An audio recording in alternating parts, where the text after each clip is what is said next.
আসসালামু আলাইকুম ওয়া রাহমাতুল্লাহি ওয়া বারাকাতুহু। আলহামদুলিল্লাহি রাব্বিল আলামিন ওয়াসসালাতু ওয়াসসালামু আলা সাইয়্যিদিল মুরসালিন ওয়া আলা আলিহি ওয়া সাহবিহি আজমাইন, আম্মা বাদ। বন্ধুগণ, এটিএন বাংলার আপনাদের প্রিয় অনুষ্ঠান ইসলামী সওয়াল ও জবাব লাইভ অনুষ্ঠান, সকলকে জানাচ্ছি আন্তরিক মোবারকবাদ। আপনারা জীবন ঘনিষ্ঠ যে কোনো প্রশ্ন নির্দ্বিধায় করবেন। ছোট ছোট করে প্রশ্ন করব, স্পষ্ট ভাষায় প্রশ্ন করব, জ্ঞানগর্ভ প্রশ্ন করব, লিখে রাখার চেষ্টা করব। আপনার টেলিভিশনের সাউন্ডটা কমিয়ে প্রশ্ন করবেন। প্রশ্নের জবাব দিবেন বিশ্ববরণ্য আলেম দ্বীন ফদিলাতুশ শেখ আল্লামা সৈয়দ কামাল উদ্দিন জফরি। আসসালামু আলাইকুম ওয়া রাহমাতুল্লাহি ওয়া বারাকাতুহু। ওয়া আলাইকুম আসসালাম ওয়া রাহমাতুল্লাহি ওয়া বারাকাতুহু। শেখ ভালো আছেন? আলহামদুলিল্লাহ। মাশাআল্লাহ, আলহামদুলিল্লাহ। প্রিয় দর্শক, কথা বলছি আমি ডক্টর শহীদুল ইসলাম বারাকাতি। আপনাদের সাথে এখন কথা বলবো, আসুন কে অপেক্ষমান আছি। আসসালামু আলাইকুম ওয়া রাহমাতুল্লাহ। ওয়ালাইকুম আসসালাম ওয়া রাহমাতুল্লাহি ওয়া বারাকাতুহু। আপনার টেলিভিশনের সাউন্ড কমিয়ে প্রশ্ন করুন। একটা প্রশ্ন করি, এই যে আমার যে আচ্ছা ঠিক আছে, ওই আমার যে চাঁদের 13-14 রোজা আছে না, তো আমি 13 রোজা রয়েছে, 14 রয়েছে উঠতে যাইয়া দেরি হয়ে গেছে। এখন উঠতে দিই 48 বাজে, 50-এ সবর শুরু। মানে আমি তাড়াতাড়ি করে একটু পানি খেতেছিলাম, পানি খাইতে খেতে দিয়ে 50 বাজে গেছে। মানে আমার রোজাটা কি হবে নাকি? রোজাটা আমি আবার সোমবার রোজার সাথে নিয়ত করবো যে আল্লাহ আমার ওই 13-14 রয়েছে রোজা কবুল করে, আমার সোমবার রোজাটা কবুল করে, এমন করলে কি হবে একটু জানাবেন। আচ্ছা, মানে আপনি পানি খাইলেন কয় মিনিট পরে আপনার সেহরি? 50 বাজছে। আচ্ছা আচ্ছা, ঠিক আছে। আর কোনো প্রশ্ন? আমি খাইতেছি, আমি 50 বাজে গেছে। আর কোনো প্রশ্ন? শুরু। আর কোনো প্রশ্ন আছে? আচ্ছা, জবাব শুনুন। আইয়ামে বীজের রোজা রাখতে যে 14 তারিখে সাহারি গ্রহণ করার সময় উনি কয়েক মিনিট পরে পানি খেয়ে ফেলছেন। মানে হলো যে শেষ সময় থেকে আরও 3 থেকে 4 মিনিট পরে উনি পানি খেলেন। এখন উনি আসলে সময় মতো সুহুর গ্রহণ করতে পারেনি, আবার তাড়াহুড়া করে একটু পানি খেয়ে ফেলছেন। এটাতে কি রোজা হবে কি হবে না? আপনার রোজা হওয়ার কথা না, কারণ আপনি সময়ের নির্ধারিত সময় শেষ হওয়ার 3-4 মিনিট পরে আবার পানি খেয়েছেন। কাজেই আপনি বর্ডার আপনি ক্রস করেছেন, এই জন্য আপনার রোজা হওয়ার কথা না। বাকি আল্লাহ তাআলা বিনিময় দিতে পারেন। জি। মাদারীপুর শিবচর থেকে মাওলানা নজরুল ইসলাম জানতে চেয়েছেন জি, যে রাগের মাথায় 1 তালাক 2 তালাক 3 তালাক দিয়ে ফেলেছে স্ত্রীকে, এখন কি হবে? তালাক তো সাধারণত রাগের মাথায় দেয়। এখন রাগটা কি পরিমাণ ছিল, আপনি কিভাবে রাগ করলেন, ওইটা না জানা পর্যন্ত রাগের ব্যাপারে মাসলা আমরা ক্লিয়ার করতে পারবো না। এটা জানতে হবে আপনি কদ্দূর রাগ ছিলেন, এটা জানতে হবে। জি। তার মানে রাগের মাত্রা যদি অনেকটা অতিক্রম করে হুঁশ না থাকে, তাহলে কি তালাক বাতিল হবে? না, তালাক হয় না যখন হুঁশ না থাকে। জি। আচ্ছা, কুরবানির পশু কিনেছেন, এরপরে একটা শিং ভাঙা গেল, হ্যাঁ, কুরবানি হবে কি হবে না? না, শিং যদি এমনভাবে ভাঙছে যে আপনার 3 ভাগের 1 ভাগ ভেঙে গেছে, তাহলে তো আর হলো না। কম হলে ঠিক আছে। শুকরান। আসসালামু আলাইকুম ওয়া রাহমাতুল্লাহ। হ্যালো, আসসালামু আলাইকুম। ওয়া আলাইকুম আসসালাম ওয়া রাহমাতুল্লাহ। আসসালামু আলাইকুম। ওয়া আলাইকুম আসসালাম ওয়া রাহমাতুল্লাহ। ভালো প্রশ্ন করুন। আছেন? জি আলহামদুলিল্লাহ। ভালো আছেন? জি আলহামদুলিল্লাহ। আপনার টেলিভিশনের ভলিউম কমিয়ে জি প্রশ্ন করুন।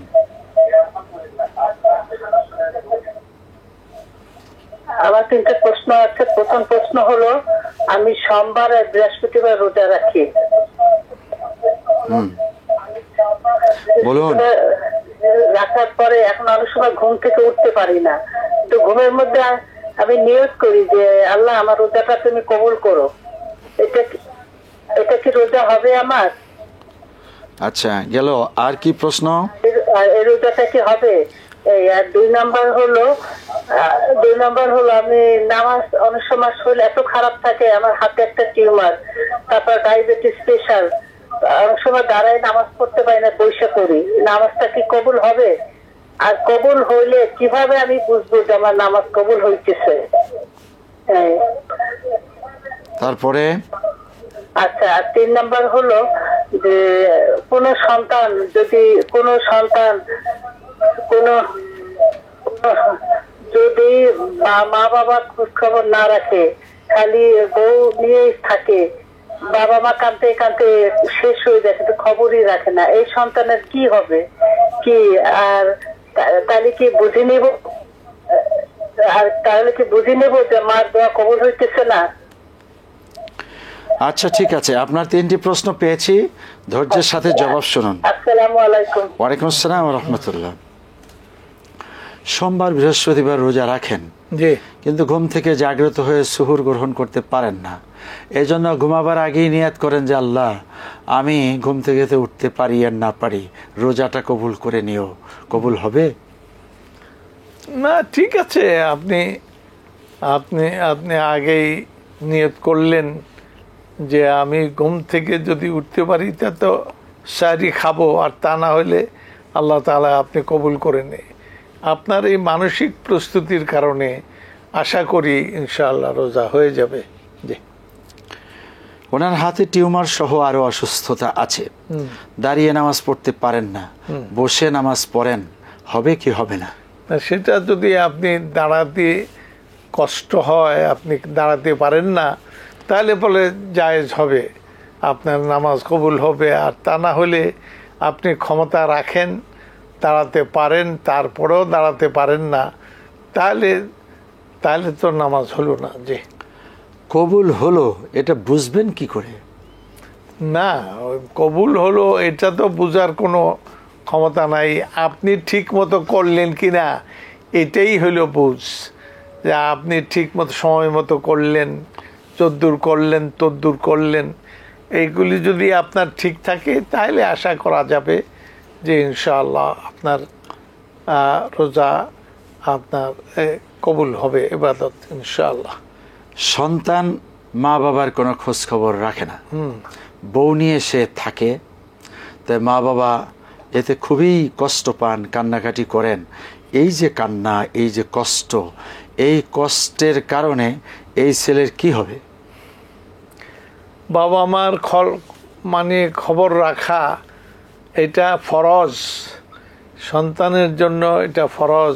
বাবা মার খোঁজ খবর রাখা, তাদের খেদমত করা, আর তা যদি না করে তাহলে তো এটা গুনাহ হলোই, এরপরে অন্যান্য ইবাদতও নষ্ট হতে পারে। জি। হাইয়াকুমুল্লাহ। হাইয়াকুমুল্লাহ। আসসালামু আলাইকুম ওয়া রাহমাতুল্লাহ। ওয়ালাইকুম আসসালাম ওয়া রাহমাতুল্লাহি ওয়া বারাকাতুহু। জি, আমি প্রশ্ন করতে চাইছি। করুন। আসসালামু আলাইকুম হুজুর, ওয়ালাইকুম আমি জানতে আসসালাম। চাইছি ঋণ পরিশোধের দোয়াটা কি সারাদিন বলা যাবে? ঋণ পরিশোধের দোয়া এবং দোয়াটা কি সবসময় বলতে চাই। 1 নম্বরে এটা, 2 নম্বরে সুবহানাল্লাহ, আলহামদুলিল্লাহ, ইলাহা ইল্লাল্লাহ, আল্লাহু আকবার। এটা কি কোনো নির্ধারিত সময় আছে? আমি সারাদিন যদি পড়ি, সারাদিন আমি পড়লাম, যখন সময় পেলাম সারাদিন মুখে মুখে বলতেছিলাম। আর 3 নম্বর প্রশ্ন হচ্ছে হুজুর, আমাদের ছেলের বাবা এই প্রত্যেক নামাজে মসজিদে পড়ে, ফজর নামাজটা উনি ওঠে না, ফজর টাইম ওঠে না, এবং ওনাকে অনেক ডাকি আনি কিন্তু ওঠে না। হয়তো দেখা যায় হঠাৎ হয়তো কোনোদিন 1 মাসে বা 15 দিন একদিন উঠলো, কিন্তু এইভাবে অবিরাম ওঠে না। এখন মনে করেন এই জন্য আমার মনটা অনেক কষ্ট। এখন মনে হয় কি আমি আর ডাকবো না, হয়তো দেখা যায় অনেক সময় আমার মনটা রাগ থাকে, হয়তো রাগের মতো কিছু বলতে পারে, এই জন্য আমি চাই যে আর ডাকবো না। এখন কি করতে পারি আমি? কিন্তু এই জন্য আমার মনটা সবসময় আমার একটু রাগান্তি থাকে, তুমি যে ফজরে উঠে নামাজটা পড়ে না, ফজর টাইম মানে পড়ে সকালবেলা উঠে ঘুমের থেকে উঠে আগে নামাজ পড়ে, নামাজ পড়ে হাতে যে কোনো কাজ শুরু করে, বুঝছেন? তার তো নামাজ সে মসজিদে পড়ে, জামাতে পড়েও পরে জানি না, কিন্তু জি আমরা বুঝতে পেরেছি। আপনার 3টি প্রশ্ন গ্রহণ করেছি। জি আপনি ধৈর্যের সাথে জবাব শুনুন। ওয়ালাইকুম আসসালাম ওয়া রাহমাতুল্লাহ। ঋণ পরিশোধের দোয়া কি, আর এটা কি সবসময় পড়া যাবে?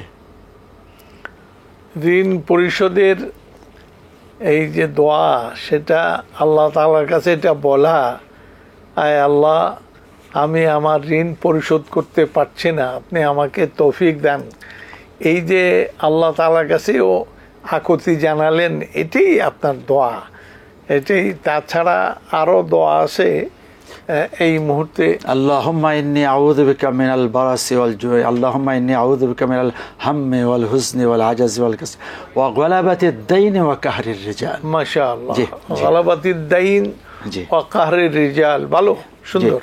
জি এই দোয়াটা কি সবসময় পড়া যাবে? সব সময় মানে যখনই মনে চায় আপনি পড়তে পারবেন, কোনো অসুবিধা নেই। দোয়া তো আল্লাহ তাআলার কাছে। জি তার মানে আমরা বিরতিতে যাচ্ছি, বিরতি থেকে এসে ইনশাআল্লাহ। আচ্ছা প্রিয় দর্শক, অনুষ্ঠানে এই পর্যায়ে বিরতির সঙ্গেই থাকুন। আসসালামু আলাইকুম ওয়া রাহমাতুল্লাহি ওয়া বারাকাতুহু। বন্ধুগণ, বিরতি থেকে ফিরে এলাম অনুষ্ঠানে। আমাদের হাতে আছে প্রশ্ন, আরও প্রশ্ন নিয়ে নিচ্ছি। আসসালামু আলাইকুম ওয়া রাহমাতুল্লাহ। ওয়ালাইকুম আসসালাম ওয়া রাহমাতুল্লাহ। জি প্রশ্ন করুন। হুজুর, আমার একটা প্রশ্ন হলো, এই হুজুরের কাছে আমি এর আগে একবার শুনেছিলাম যে নামাজের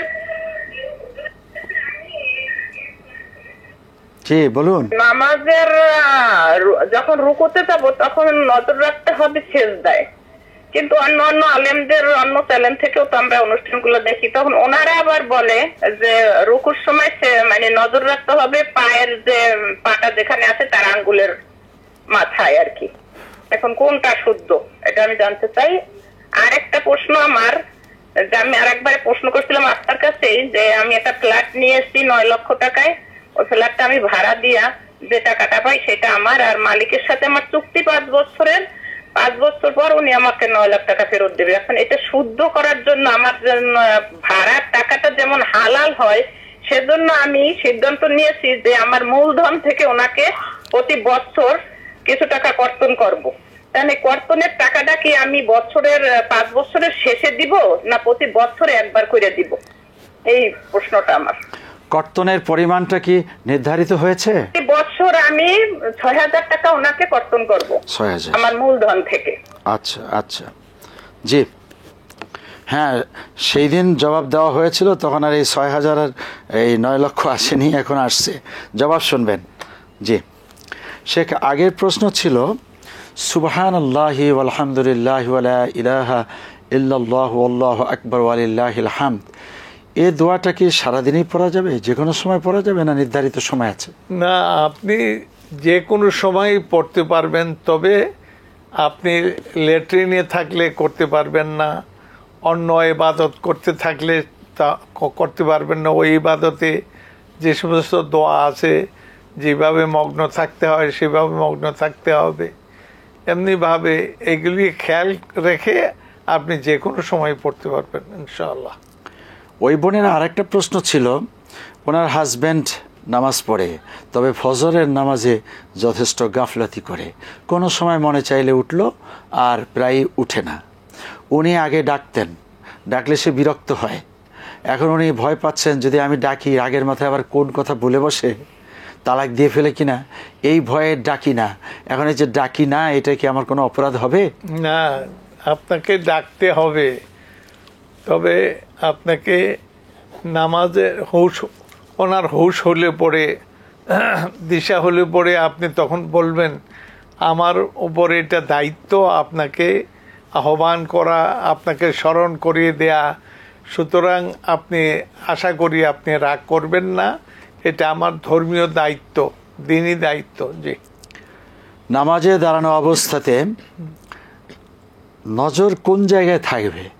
এক চ্যানেল থেকে শুনেছেন যে নজর থাকবে 2 পায়ের মাঝখানে, আর আমাদের থেকে শুনেছেন নজর থাকবে সেজদার কাছে। কোনটি সঠিক? আপনার নজর সেজদার, যেই জায়গায় সেজদা দিবেন ওই জায়গায় আপনার নজর থাকবে ইনশাআল্লাহ। জি জীবন আশা রাখি এটা নিয়ে আপনি কনফিউশনে যাবেন না। শেখ বলেছেন, আগেও আপনি শেখের কাছ থেকেই শুনেছেন, আজকেও শুনলেন, আপনি ওই জায়গায় থাকার চেষ্টা করবেন ইনশাআল্লাহ। ওনার একটি ফ্ল্যাট আছে, এই ফ্ল্যাটটি উনি 9 লক্ষ টাকা দিয়ে কিনেছেন। এখন ভাড়া দিয়েছেন, ওই ভাড়া থেকে উনি ভাড়া নিচ্ছেন, মানে হলো যিনি বিক্রি করেছেন ওনার কাছে আবার ভাড়া দেওয়া।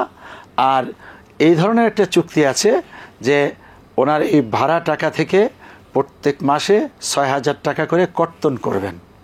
এই কর্তনের কারণে ওনার এই ভাড়া নেওয়া আবার হলো 5 বছর পরে এই চুক্তিটা শেষ হয়ে যাবে, তখন ফ্ল্যাটটাও নিজে বুঝে নেওয়া, এমনটি ঠিক আছে কিনা?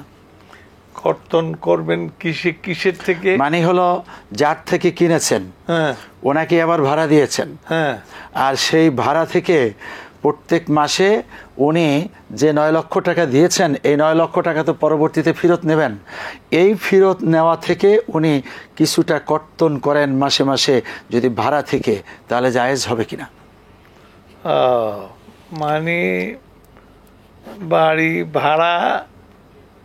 ভাড়া দিয়েছেন কাকে? মানে 9 লক্ষ টাকা দিয়ে যার কাছ থেকে কিনেছেন ওনাকে ভাড়া দিয়েছেন, তাকেই ভাড়া দিন। জি না, তাকে ভাড়া দেওয়া তো অসুবিধা নাই, কিন্তু কিভাবে দিছেন ভাড়া? আচ্ছা, ওনার কথা সবটা যদি আমরা ক্লিয়ার নাও বুঝতে পারি, তবে আমি এতটুকু বুঝেছি যে উনি টাকা দিয়েছেন, আর ফ্ল্যাটের মালিক উনি হয়েছেন, কিন্তু ওই ভদ্রলোক যাকে টাকা দিয়েছেন এই ভদ্রলোক এটাকে ব্যবহার করবে, ওই বাড়ি ফ্ল্যাটটা ব্যবহার করবে। এই 9 লক্ষ টাকা অনেকটা চুক্তিপত্রের মতো হয়েছে, বন্ধকের মতো হয়েছে। টাকাটা উনি ফেরত নেবেন 5 বছর পরে পুরাটাই। এটা কি জায়েজ হবে কিনা? এটা ঠিক করলে ওইটা ঠিক করা যাবে। মানে মূল্য ফেরত না, এটা ফেরত নেবেন কেমন করে? আচ্ছা, এখন টাকাটা 9 লক্ষ পুরা না নিয়ে উনি যদি প্রত্যেক মাসে মাসে 6,000 টাকা করে কর্তন করেন, তাতে 5 বছরে যা কথা একই হলো। কিছু যদি কর্তন হয় শেখ, তাহলে তো এটা সুদ হবে না, এটা ফিক্সড নাই, ফলে এমনটি ওনার জন্য জায়েজ হবে। জি আচ্ছা, এটা আমরা আপনি নামটা রেখে দেন। যে বোন, আপনার এই প্রশ্নটি শেখের মাধ্যমে আরেকবার জবাব আসবে, আপনি আবারও চেষ্টা করবেন। আর যদি পারেন আপনি আমাদের কন্ট্রোল রুমে আপনার নাম বলে রাখেন, আপনার নাম্বার দিয়ে রাখেন, আপনার সাথে যোগাযোগ করে এটার সঠিক জবাব দেওয়া হবে। এটা একটা ইম্পর্টেন্ট বিষয়। আপনার জবাব পাওয়া মানে হলো বিশ্বজনীন অনেকেই জবাব পাবে। থ্যাঙ্কস। জি, আর প্রশ্নটা আপনি লিখে ক্লিয়ার করে বলবেন পরবর্তীতে। চুক্তি হলো কার সাথে, চুক্তি হলো কত টাকা, এবং আপনি দিচ্ছেন মাসে 6,000 টাকা, এই 6,000 টাকায় কতটা কর্তন হয়ে যাচ্ছে, এমনটি জায়েজ হবে কিনা আপনি পুরো বিষয়টা তখন ক্লিয়ার করে জানাবেন। এখান থেকেও ক্লিয়ার জবাব দেওয়া হবে। আসসালামু আলাইকুম ওয়া রাহমাতুল্লাহ। ওয়ালাইকুম সালাম ভাই।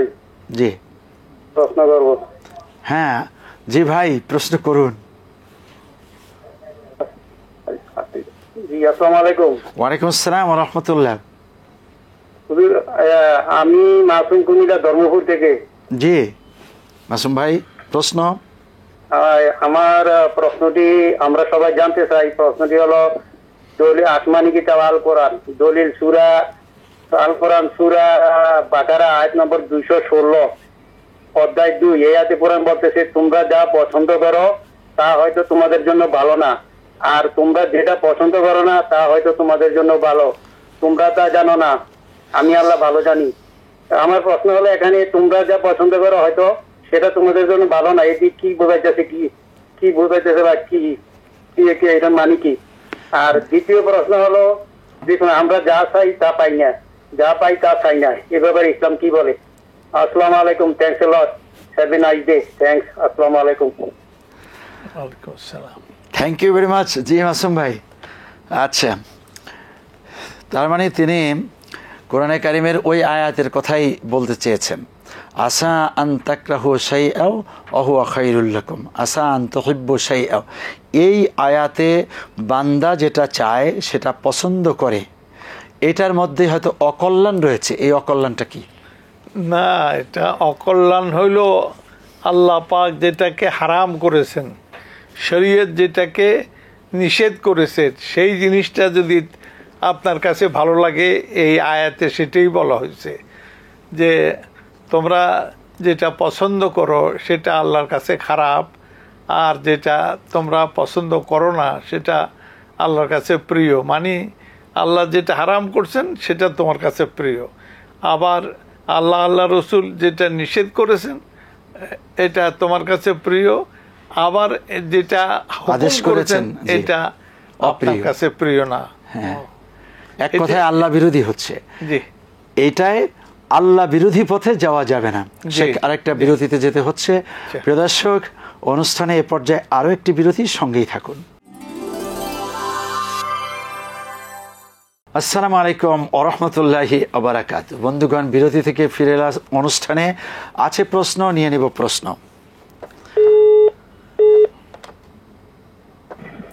আসসালামু আলাইকুম ওয়া রাহমাতুল্লাহ। আসসালামু আলাইকুম। ওয়ালাইকুম আসসালাম। জি, প্রশ্ন।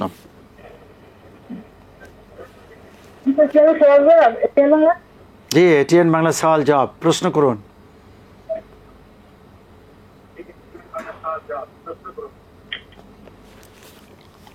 আমি একটা প্রশ্ন করতে চাইছি যে মানে আমাদের ইসলামী ব্যাংকে কিছু টাকা আছে, এখন ওই টাকার কিছু মুনাফা আসে, তো ওই মুনাফা টাকা দিয়ে কি আমি কোরবানি করতে পারবো? আর কোন প্রশ্ন? আর একটা প্রশ্ন, মানে আমি যখন কোরআন তেলাওয়াত করি তখন মানে যেখানে 4 আলিফ 3 আলিফ টান, ওই টানটা আমি অনেকক্ষণ মানে দম রাখি করতে পারি না, মানে ভাঙ্গি ভাঙ্গি দম রাখি পড়ি। তাহলে কি ওটাকে আমার কোনো গুনাহ হবে এবং কি আমার সওয়াব কম হবে? ঠিক আছে কিনা এটা জানতে চাইছি। জি, আপনারা দুটি প্রশ্ন পেয়েছি, ধৈর্য ধারণ করুন। শেখ মাসুম সাহেবের আর একটা প্রশ্ন ছিল, যা চাই তা পাই না, যা পাই তা চাই না, এটা কেন? না, সেটা হলো শরীয়ত যেটাকে হালাল করেছে ওইটাকে আপনার পছন্দনীয় করতে হবে, আর শরীয়ত যেটাকে হারাম করেছে এটাকে ঘৃণিত করতে হবে। এই মিজাজটা এইভাবে করলে ইনশাআল্লাহ এটা ঠিক হয়ে যাবে। যে মানে যা চাই তা পাই না, তো এটাকে সাথে সাথে পাওয়ার কোনো বিধান আছে নাকি? যা চাই তা পাই না, না, এটা আপনি পেতেও পারেন, কিন্তু এখনই সঙ্গে সঙ্গে পেতে হবে এটা কোনো কথা না, এটা হয় না। এটা আল্লাহ তাআলা যখন পছন্দ করবেন তখন দেবেন। জি জি, মাসুম ভাই, এটা আপনি একটু এতেকাদটা ঠিক করুন, তাহলে আপনার জন্য সহজ হয়ে যাবে। আর যা চাবেন তাই পাবেন এমনটি দুনিয়াতে নাও হতে পারে, তবে দোয়া করেন, দোয়া কবুল হবে। শেখ, এরপরে বোন জানতে চেয়েছেন, ইসলামী ব্যাংকে টাকা রেখেছেন, সেখান থেকে যে মুনাফা পাচ্ছেন, এই মুনাফা দিয়ে কোরবানি করা জায়েজ হবে কি হবে না? ইসলামী ব্যাংকে যদি আপনি আমানত রাখেন আর সে আমানতের প্রেক্ষিতে আপনি লাভ পান, সেই লাভ দিয়ে কোরবানি অবশ্যই জায়েজ। জি, কোনো অসুবিধা নেই। কোরআন তেলাওয়াত করেন, কিন্তু 4 আলিফ 3 আলিফ যে মদ, ওনার এই মদটায় দম অতদূর পর্যন্ত লম্বা করতে পারেন না, এটা একটা অক্ষমতা, কি করবেন? আল্লাহ ভরসা, আপনি যদ্দূর পারেন অদ্দূরই আল্লাহ ইনশাআল্লাহ কবুল করবেন। জি জি।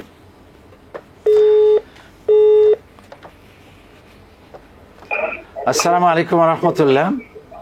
আসসালামু আলাইকুম। ওয়ালাইকুম আসসালাম। হ্যাঁ, আমি প্রশ্ন করতে চাইতেছি। করুন। আমি দুঃখিত, আমি 3টা প্রশ্ন করছিলাম, সাথে সাথে আমার লাইনটা চলে গেছে। হ্যালো। জি বলুন। হ্যালো। হ্যাঁ, আমরা শুনতে পাচ্ছি, আপনি কথা বলুন। হ্যাঁ হ্যাঁ, আমি 3টা প্রশ্ন করছিলাম, কিন্তু আমার লাইনটা চলে গেছে, আমি শুনতে পাই না প্রশ্ন 3টা। 1 নম্বরের প্রশ্ন ছিল আমার যে ঋণ পরিশোধের দোয়াটা, সারাদিনই পড়বো এবং কি দোয়াটা?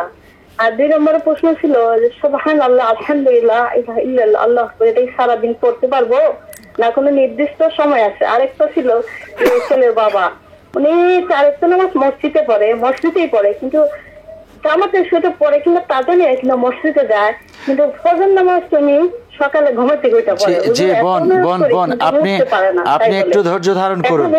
শুনুন, আপনি একটু শুনে নিন।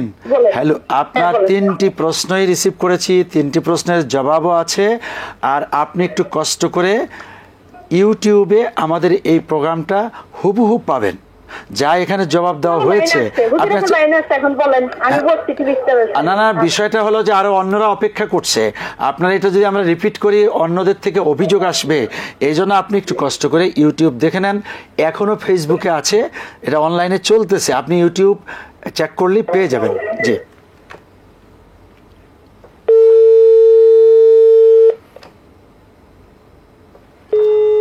দুঃখিত। আসসালামু আলাইকুম।